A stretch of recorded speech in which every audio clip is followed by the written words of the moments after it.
하나님이 우리를 위로하십니다. 아멘. 우리가 계속해서 지금 주일에 느헤미야서의 말씀을 함께 나누고 있는데, 이 느헤미야라고 하는 이 인물의 이름 자체가 바로 하나님이 위로하신다, 이런 뜻을 담고 있습니다. 그래서 주님이 주시는 그 위로와 또 평강이 우리 모든 성도들 가운데 넘칠 수 있기를 축복합니다.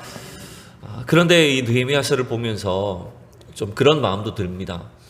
아무래도 우리가 좀 익숙하지 않은 시대, 그리고 또 잘 알지 못하는 역사를 배경으로 다루고 있는 본문이다 보니까 조금 여러분 성경을 볼 때 또 말씀을 들을 때 좀 지루하게 느껴지실 수도 있을 것 같아요. 모세나 다윗처럼 우리가 잘 아는 인물들, 또 뭔가 이 다이나믹한 그런 본문들에 비해서 좀 익숙치 않은 본문이다 보니까 여러분 이 설교가 좀 잘 들어오지 않을 수도 있는데, 여러분 그렇지만 이 과거의 역사가 오늘 우리의 현재의 삶에 주는 그 교훈이 있다라고 하는 걸 여러분 기억하셔야 됩니다. 그래서 단순히 이 성경의 말씀이 이스라엘 백성들의 역사로 다 끝이 나는 것이 아니라 오늘 우리 시대를 향해서 저와 여러분에게 가르쳐 주시고자 하는 하나님의 메시지가 있다라고 하는 것을 기억하고 다시 한번 우리의 신앙이 어떠해야 될지를 깨닫고 결단하는 그런 귀한 시간이 될 수 있기를 소망합니다. 오늘 본문은 이제 이스라엘 백성들이 느헤미야를 중심으로 성벽을 재건하고 나서 성벽 봉헌식을 하는 장면입니다. 사실 여러분 이 성벽 재건 공사를 마무리한 시점은 언제였을까요? 우리는 12장을 보고 있지만 사실은 성벽 재건 공사가 마무리된 것은 이미 6장과 7장에서 기록이 되어 있어요. 그래서 6장에도 보면 6장 15절에 성벽 역사가 52일 만에 엘룰월 15일에 끝났다라고 되어 있어요. 불과 52일 만에 사실은 성벽 공사가 끝이 났어요. 그리고 7장으로 넘어가 보면 7장 1절에 보면 그 성벽을 건축하고 나서 성에 그 문짝들을 다 달아서, 그러니까 말하자면 공사가 끝이 났다라고 하는 거죠. 여러분 성벽 재건 공사가 끝난 것은 6장, 그리고 문짝을 단 것은 7장인데 왜 바로 8장에서 이 봉헌식을 하지 않았을까요? 그리고 오늘 12장에 이르러서야 이 봉헌식을 하는 장면이 나올까요? 사실은 그게 뭔가 연기가 되고 딜레이가 된 것이 아니라 8장부터 12장에 이를 때까지 뭔가 또 다른 준비의 과정이 필요했다라고 하는 걸 우리는 짐작을 해볼 수 있는 겁니다. 그래서 우리가 지난 몇 주간 8장부터 지금 11장까지 말씀을 살펴봤는데 여기 어떤 일들이 있었을까요? 제가 한번 다시 정리를 해보면 이렇게 되어 있어요. 8장에서는 수문학 광장에서 이스라엘 백성들이 이제 에스라를 중심으로 하나님의 말씀을 듣게 됩니다. 그들이 하나님의 그 말씀을 들었을 때 그들 안에 이 참된 회개가 일어났고 부흥이 시작된 것이 8장의 내용이었어요. 그 다음에 9장으로 넘어오면서 무슨 일이 있었을까요? 그들은 하나님의 말씀 앞에 자기들의 죄를 회개하고 이제는 신앙 고백을 하기 시작합니다. 그리고 하나님과의 그 잃어버렸던 언약 관계, 언약 백성들의 그 신분을 회복하는 작업을 해요. 그래서 거기에 중요했던 게 뭐냐면 언약서에다가 각자의 이름을 서명하는, 인봉하는 작업들이 9장과 10장을 걸쳐서 이루어졌던 것입니다. 그 다음에 여러분 11장에는 무슨 일을 했을까요? 이제는 그 하나님의 언약을 지키기 위해서 예루살렘의 성전을 비워두지 않고 거기서 예루살렘에서 이제 하나님을 섬기겠다라고 하는 사람들, 거주할 자들을 제비 뽑았고 그 다음에 지도자들과 자원하는 자들을 뽑아서 거기에 명단들이 이제 11장에 기록이 되어 있었어요. 사실은 12장 앞부분까지 계속해서 그 명단들이 이제 기록되어 있고 드디어 이제 오늘 12장에서는 이 봉헌식을 하는 장면이 나오는 겁니다. 여러분 그래서 이 느헤미야서는요, 크게 보면 이 느헤미야서 전체를 구조를 한번 따져보면 글자가 좀 깨졌는데 1장부터 7장까지는 말하자면 성벽을 재건하는 이야기입니다. 이 물리적인 공사를 진행한 거예요. 그래서 여러분 이 교회는, 하나님의 나라는 이 두 가지 작업이 사실은 다 필요한 거죠. 눈에 보이는 어떤 외형적인 건물을 지음으로 인해서, 건축을 통해서 확장하는 과정도 필요합니다. 외형적인 성장도 필요해요. 근데 여러분, 그것만으로 끝이 나지 않습니다. 건물만 짓고 외형적으로 커지고 성장한다고 해서 그게 다가 아니라는 거죠. 그 다음에 뭐가 필요할까요? 8장부터 13장까지의 내용은 눈에 보이지 않는 부분에서 이스라엘 백성들의 믿음이 다시 회복되고 성장하는 과정이 필요한 겁니다. 그래서 느헤미야가 한 작업은 두 가지예요. 52일 동안 성벽을 재건하는 공사도 중요했지만 어쩌면 그 다음 작업이 훨씬 더 중요한 것인데, 그것은 뭐냐?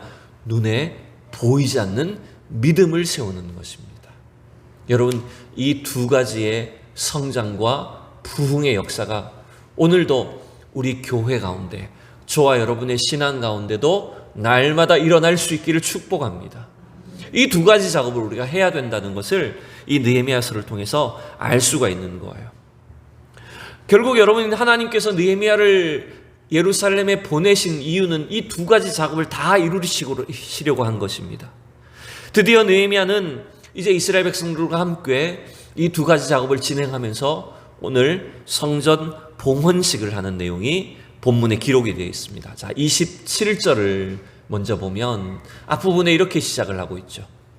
예루살렘 성벽을 봉헌하게 되니, 이렇게 이제 본문이 시작을 합니다. 여러분, 봉헌이라고 하는 말이 뭘까요? 오늘 우리가 이 헌금을 드리는 것도 봉헌이라고 이렇게 표현을 했죠. 여러분, 이 봉헌이란 말은 하나님께 바친다, 이런 뜻을 담고 있어요. 이게 히브리어로는 하누카라고 하는 단어를 썼는데, 여러분, 이 그 뉴스를 좀 보신 분들 중에는 하누카라는 단어를 어디서 들어본 사람도 계실 거예요.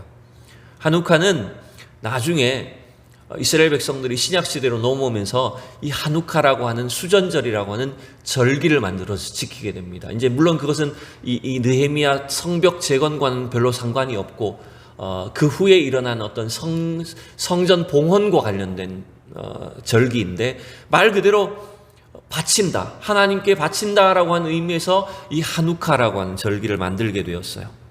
이 느헤미야 시대 때도 지금 예루살렘 성벽을 재건한 뒤에 이 성벽을 하나님 앞에 봉헌하는 의식, 하누카라고 하는 의식을 행하는 거예요. 여러분, 교회도 보통 성전 건축을 하면, 예배당 건축을 하고 나면 보통 두 가지 예배를 드리는 것 아실 겁니다. 그죠? 처음에는 어떤 예배를 드리냐면 입당 예배를 드리죠. 그죠?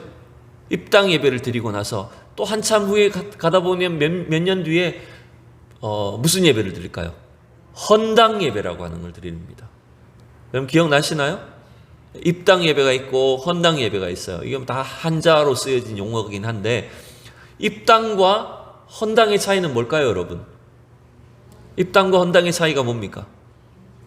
입당은 말 그대로 이제 새로 지은 건물에 들어가서 처음 사용할 때, 그 건물을 처음 사용할 때 하나님 앞에 그 입당을 감사해서 드리는 예배, 그 처음 사용할 때 감사해서 드리는 예배가 입당 예배이고요.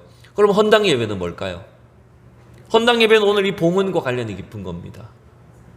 헌당 예배는 뭐냐면 모든 부채나 빚을 다 해결하고 난 뒤에 이 예배당은, 또 이 성전은 온전히 이제 하나님의 것입니다. 여기에 더 이상 어떤 그 채무자나 채권자도 물려 있지 않은 깨끗한 상태로 이제 하나님 앞에 온전히 드립니다라고 하는 그 예배가 헌당 예배입니다. 그게 봉헌하는 겁니다.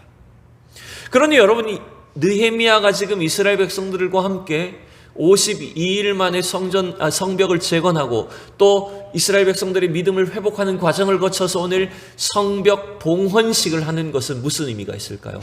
저는 그렇게 보입니다. 단순히 돌로 된 이 성벽만 하나님께 드린다라고 하는 개념이 아니라 그동안 잃어버렸던 예루살렘 성 전체를, 예루살렘 성전을 포함해서 예루살렘 이 도시 자체를 하나님께 온전히 바칩니다라고 하는 그 깊은 의미가 달려있는 것이 이 성벽 봉헌식이라고 하는 거예요.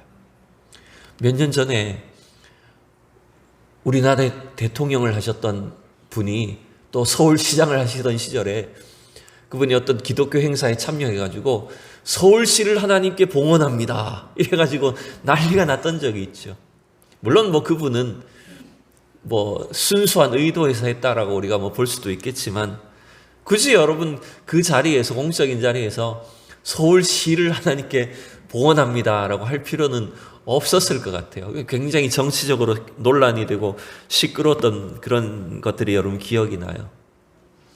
근데 여러분, 어쩌면 오늘 이 봉헌식을 통해서 우리가 바라봐야 될 것이 뭐냐면, 어떤 눈에 보이는 이 자체 건물, 또 성벽을 하나님께 바친다는 개념보다 더 중요한 것은 뭐냐면, 우리 자신들을 하나님께 바치는 작업이 훨씬 더 중요하다라고 하는 것입니다.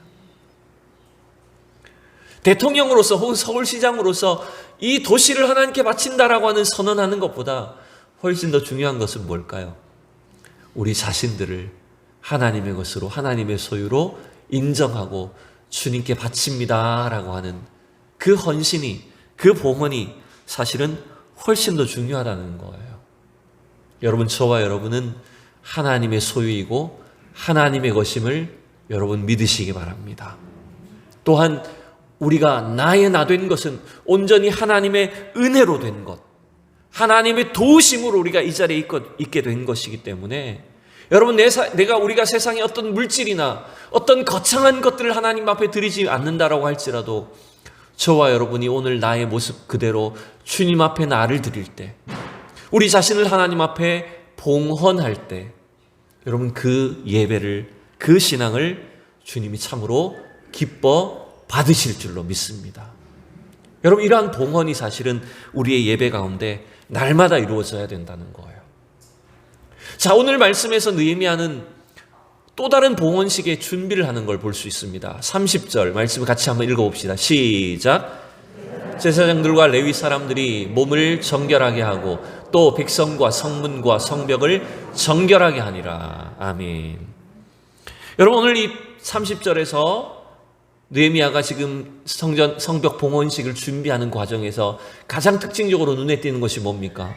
제사장들과 레위인들과 또 성벽과 성문을 정결하게 했다라고 고백합니다.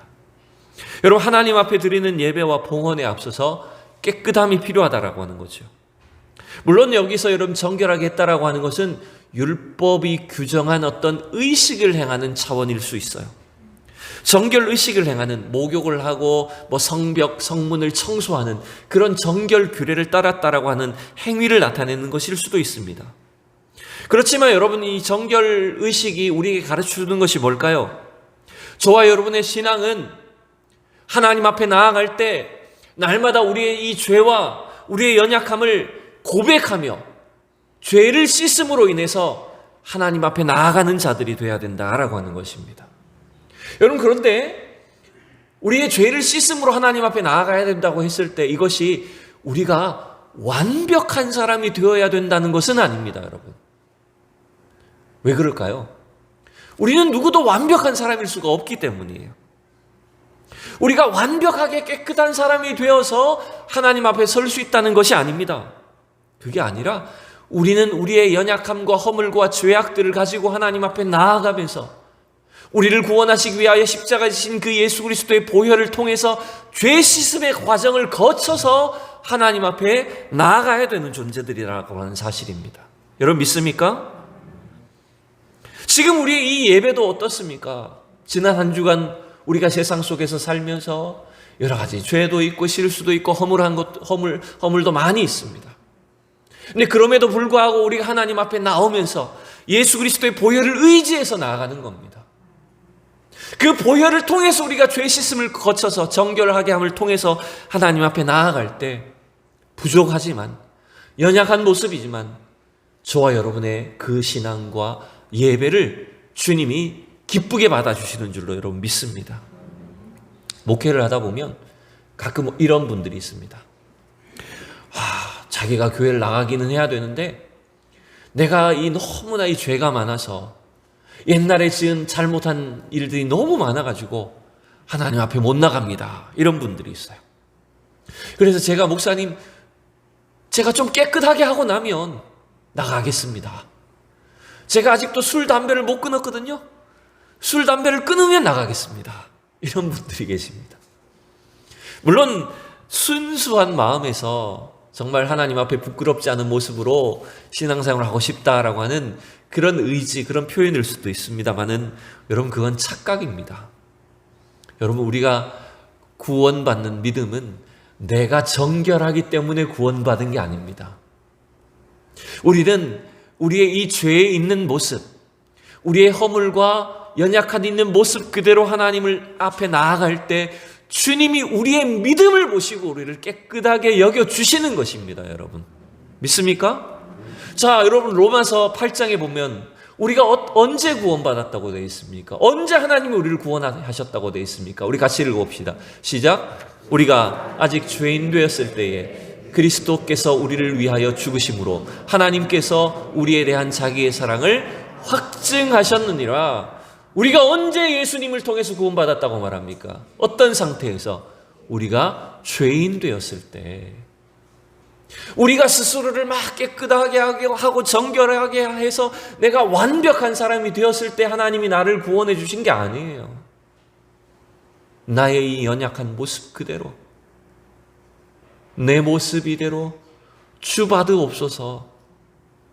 그렇게 우리의 죄악된 모습을 가지고 주님 앞에 나아가서 때로는 절망함이 엎드리지만 하나님을 의지할 때 하나님이 예수 그리스도를 통해서 우리를 구원해 주신 것입니다, 여러분. 그래서 여러분, 하나님 앞에서 우리가 여러분 내가 완전해져야 나갈 수 있는 존재가 아니라고 하는 거예요. 우리가 언제든지 주님 앞에 나아가기만 하면 우리를 받아주시고 우리 죄를 능히 깨끗하게 해주시고 우리를 구원으로 인도하시는 하나님의 은혜 때문에 우리는 주님 앞에 나아갈 수 있게 된 것입니다, 여러분. 믿습니까? 여러분, 이 작업이 사실은 이 느헤미야가 이스라엘 백성들과 함께 정결 의식을 거쳐서 하나님 앞에 봉헌한 거예요. 여러분, 오늘도 예수님을 의지해서 주님 앞에 나온 우리 성도들을 그 예배와 신앙을 주님 기쁘게 받으실 줄로 믿습니다. 자, 이 봉헌 행사가 여러분 조금 특징이 바뀌는 걸 여러분 볼 수 있어요. 다시 한번 27절을 보시면 원래 계획했던 봉헌 행사는 이런 것 같아요. 자, 27절을 다시 보십시오. 예루살렘 성벽을 봉헌하게 되니 각 처에서 레위 사람들을 찾아 예루살렘으로 데려다가 감사하며 노래하며 재금을 치며 비파와 수금을 타며 즐거이 봉헌식을 행하려 하며, 지금 느헤미야가 계획한 이 봉헌식은요, 주로 어떤 사람들을 위주로 행사를 하려고 했습니까? 아무래도 제사장들과 레위인들을 중심으로. 왜? 이 사람들은 성전에서 그 하나님을 섬기는 그 제사, 성전 예배를 다 감당하던 사람들이었기 때문에, 그래서 그 사람들을 악기팀을 부르고 찬양들을 세우고, 그래서 이 느헤미야는 지금 성전 중심으로, 예루살렘 성전 중심으로 이 봉헌식을 행하려고 했던 것 같아요. 뭐 자세한 계획은 안 나왔지만. 그런데 여러분 28절로 넘어가 보니까 무슨 이야기가 나옵니까? 이에 노래하는 자들이 예루살렘 사방들과 드노바 사람의 마을에서 모이고 또 백길갈과 게바와 아스마웻 들에서 모여들었으니 이 노래하는 자들은 자기들을 위하여 예루살렘 사방의 마을들을 이루었습니다. 뭔가 제사장과 레위인들을 중심으로 해서 이 성전 봉헌 예배를, 제사를 드리려고 했는데 지금 어떤 사람들이 모인 겁니까? 아마도 레위인들만이 아니라 일반 백성들까지도 전부 다 지금 하나님 앞에 이 봉헌식을 위해서 다 노래하는 자들로, 하나님을 찬양하는 자들로 성전에, 예루살렘에 모였다라고 하는 거예요. 그래서 여러분, 제가 지금 자막은 빠뜨렸지만 31절로 넘어가 보면 계획을 좀 수정하는 것처럼 보여요. 봉헌식 행사의 이 계획을 수정합니다. 31절을 한번 보세요. 여러분 성경을 보셔야 됩니다. 뭐라고 말합니까? 이에 내가 유다의 방백들을 성벽 위에 오르게 하고 또 감사 찬송하는 자의 큰 무리를 둘러 나누어 성벽 위로 대오를 지어 나아가게 하였는데 한 무리는 오른쪽으로 분문을 향하여 가게 하니. 자, 이게 무슨 말이냐면 원래는 그 예루살렘 성전에 모여가지고 지금 거기서 제사를 드리고 거기서 이제 찬양도 있고 뭐 어떤 의식을, 봉헌식을 행하려고 했는데 너무나 많은 사람들이, 백성들이 다 와서 지금 하나님을 막 찬양하는 거예요. 그래서 어떻게 합니까? 느헤미야가, 지금 뭐 이 그림이 잘 표현된 건 아니지만 그 무리들을 둘로 나눈 겁니다. 양쪽으로 나눠가지고 이 성벽을 행진을 하게 하는 거예요. 성벽 위의 길로. 그래서 한쪽은 오른쪽 길로 행진을 하고, 또 다른 무리는 반대쪽 왼쪽으로 행진을 하게 해서, 이 말하자면 예루살렘 성벽 위를 전부 다 한 바퀴를 도는 겁니다. 그래서 그 사람들이 다시 성전에 다시 내려와가지고 거기서 하나님 앞에 이 봉헌식을 행했다라고 하는 것이 오늘 이 12장 나머지의 내용들이라고 하는 거예요. 여러분, 이게 우리는 뭐 우리의 예배가 아니고 지금 이스라엘 백성들의 그 행사였기 때문에 별로 여러분 감흥이 없을 수 있겠지만, 여러분, 이건 놀라운 일이 일어난 겁니다. 그죠? 단지 성전에만 모여서 예식을 행하려고 했던 것이 이제는 이 성벽 주위를 돌면서, 성벽 위를 걸어가면서 이 성 전체를, 이스라엘 백성 전체가 하나님 앞에 드려지는 엄청난 그런 감사와 영광이 넘치는 그런 예배가 되어버렸다라고 하는 거예요. 여러분, 이게 얼마나 놀라운 일입니까? 이것도 시켜서 한 일도 아니었어요. 이스라엘 백성들이 지금 자발적으로 나와서 하나님께 감사하고 찬양을 했다라고 하는 거예요. 여러분, 그 이유는 뭐냐 하면 지금 느헤미야와 이스라엘 백성들이 철저히 이 모든 역사가 하나님이 이루어 놓으신 것이라는 것을 확신했기 때문입니다. 자신들을 구원해 주시고 포로에서 돌아오게 하시고 하나님이 이 예루살렘을 회복하게 하신 것이 철저히 하나님의 역사였다라고 하는 것을 확신했기 때문이라고 하는 거예요. 여러분, 생각해 보십시오. 예루살렘 성벽을 누가 쌓았습니까? 지금 느헤미야가 쌓은 거 아닌가요? 느헤미야와 이스라엘 백성들이 정말 밤잠 자지 못하고 52일 동안 고생하면서 그들이 자기의 손으로 쌓은 게 아닐까요? 근데 여러분, 가만히 배후를 생각해 보십시오. 누가 저 페르시아에서 왕의 고위 공직자로서 잘 살고 있던 느헤미야의 마음속에 무너진 예루살렘에 대한 소식을 듣고 그 마음이 아프게 하셨을까요? 누가 굳이 페르시아 아닥사스다 왕의 마음을 움직여서 이 느헤미야를 예루살렘에 보낼 수 있도록 왕의 마음을 움직여 주셨을까요? 누가 여러분 백성들의 마음에 느헤미야에게 주신 그 비전을 따라서 이 성벽 회복, 예루살렘 회복에 대한 비전을 갖게 하셨을까요? 산발락과 도비야와 같은 그런 악당들의 방해를 이겨낼 수 있고 견딜 수 있도록 백성들의 마음을 누가 지켜주셨을까요? 또한 성벽을 쌓은 것뿐만 아니라 이스라엘 백성들이 자기의 무너졌던 신앙을 회개하고 잃어버렸던 그들의 믿음을 다시 회복할 수 있도록 누가 그들의 마음을 움직여 주셨을까요?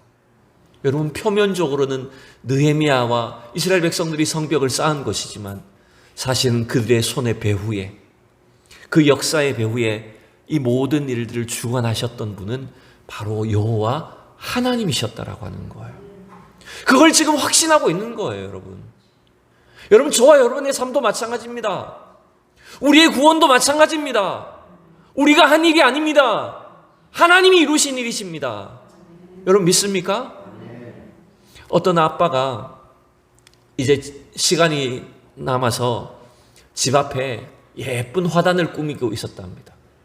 그래서 여러 가지 재료들, 돌이나 벽돌이나 이런 것들을 가지고 화단을 쌓고 계단도 만들고 예쁜 화단을 만들고 있는데 자꾸 5살 난 딸이 아빠 곁에 자꾸 달라붙는 거예요. 자기도 하겠다고. 여러분, 5살짜리 딸이 뭘 할 수 있겠어요? 괜히 여러분 돌이랑 이 장비들 만지는데 괜히 옆에 있다가 아기가 다치기나 하지. 여러분, 우리 같으면 어떻게 할까요? 야단치면서 막 가라 그럴 수도 있겠죠. 근데 이 아기는 자꾸 자기가 하겠다는 거예요. 그래서 아빠가 어떻게 했냐면 돌 하나를 옮길 때마다 다 아기가 옆에서 손을 대게 만들어준 거예요. 아기는 그냥 손만 얹고 있는 거죠, 딸은. 손만 얹고 있고 일은 다 누가 하는 거예요? 다 아빠가 한 거예요. 하루 종일 아빠 옆에 붙어가지고 귀찮게 실이 계속 손을 갖다 댄 거예요. 그래서 일이 다 끝났어요. 저녁이 됐어요. 엄마한테 달려가서 이 딸이 뭐라고 자랑할까요? 내가 이거 만들었다! 라고 자랑하는 거예요. 그 아빠는 뭐라고 또 호응을 해줄까요? 맞아, 네가 한 거야. 여러분, 하나님이 우리에게 이와 같이 해주시는 거예요. 우리가 할 수 있는 게 아님에도 불구하고, 우리는 그저 손만 얻는 정도밖에 할 수 없음에도 불구하고, 이 일을 마치 우리가 한 것처럼, 우리가 이 모든 역사를 이룬 것처럼 주님께서 은혜를 베풀어 주신 거예요. 그렇기 때문에 여러분, 지금 우리가 구원받은 것, 이와 같이 하나님을 섬길 수 있고 예배 드릴 수 있고 신앙생활을 할 수 있는 것, 이 모든 역사의 배후에 누가 해주셨다는 말입니까, 여러분? 하나님이 해주셨다는 말이에요. 그 믿음과 감사를 가지고 지금 이스라엘 백성들이 하나님 앞에 찬양을 올려드리고 이 봉헌 의식을 해냈을 때 하나님이 이 예배를 기쁘게 받으셨을까요? 안 받으셨을까요, 여러분? 하나님이 대단히 기쁘게 받으셨다는 거죠. 여러분, 그래서 오늘도 우리는 이 예배를 드리면서 이 모든 일이, 이 모든 예배를 드릴 수 있는 상황이 하나님께서 하셨음을 여러분 고백하셔야 됩니다. 사무엘상 7장에 보면 사무엘 선지자가 이스라엘 백성들과 함께 미스바와 센 사이에서 돌을 세워서 하나님을 찬양합니다. 그때 그 에베네셀이라고 하는 이름을 사용하게 되는데 그 이름의 뜻이 뭐였다고요? 여호와께서 여기까지 우리를 도우셨다. 이것은 우리가 한 일이 아니다. 하나님이 하신 일이다. 오늘도 우리의 이 예배는 우리가 한 일이 아니라, 지난 한 주간의 우리의 수고는 내가 한 것이 아니라 하나님이 하셨다. 하나님이 우리를 도우셨고 지키셨다라고 하는 그 믿음으로, 그 감사와 기쁨으로 여러분 하나님을 예배하십시오. 여러분 앞으로 남은 삶도 그 신앙으로 하나님을 예배하십시오. 그 신앙으로 하나님께 여러분 자신을 드리십시오. 그러한 봉헌이 우리 평생의 참된 예배로 하나님 앞에 드려질 수 있기를 진심으로 축원합니다. 기도하겠습니다. 살아계신 하나님, 주의 크신 은혜를 감사합니다. 2022년도 5월의 마지막 주일 예배까지 드리면서 하나님이 모든 것이 하나님의 은혜이며 하나님의 사랑과 능력임을 이 시간도 고백합니다. 이러한 믿음과 감사와 찬양으로 하나님을 높여드릴 때 우리 자신들을 하나님 앞에 봉헌하오니 주님, 우리의 신앙과 예배를 기쁘게 받아 주시옵소서. 우리의 일평생 이러한 예배로 하나님을 섬기게 하시고 하나님 앞에 나아갈 수 있는 우리 모든 성도들이 되게 하여 주시옵소서. 감사드리며 예수 그리스도의 이름으로 기도하옵나이다. 아멘. 우리 좌우로 함께 인사 나눕니다. 사랑하고 축복합니다. 네.